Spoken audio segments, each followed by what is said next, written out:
Основното јавно обвинителство за гонење на организиран криминал и корупција соопшти дека спроведува предистражни постапки за утврдување на постоење на основи за сомневање за организирано извршени кривични дела против изборите и злоупотреби на службените овластувања во вршење на функцијата од страна на поранешни високи функционери на МВР на Република Македонија и други физички и правни лица од Скопје, Куманово и Струмица за периодот од 2014 и 2016 година.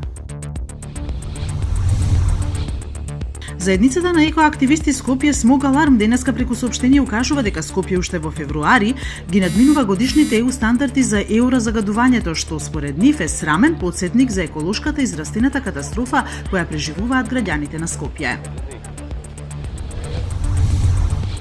Малезија го отповика својот амбасадор во Северна Кореја во време на тензии меѓу двете земји по смртта на Ким Јонг Нам, полубратот на севернокорејскиот лидер Ким Јонг Ун, за кого има сомнение дека е отруен на аеродромот во Куала Лумпур, соопшти денеска Министерството за надворешни работи на оваа земја. И покрај противењата на Пјонгјанг, Малезија изврши обдукција на телото и одбива да го предаде на Северна Кореја.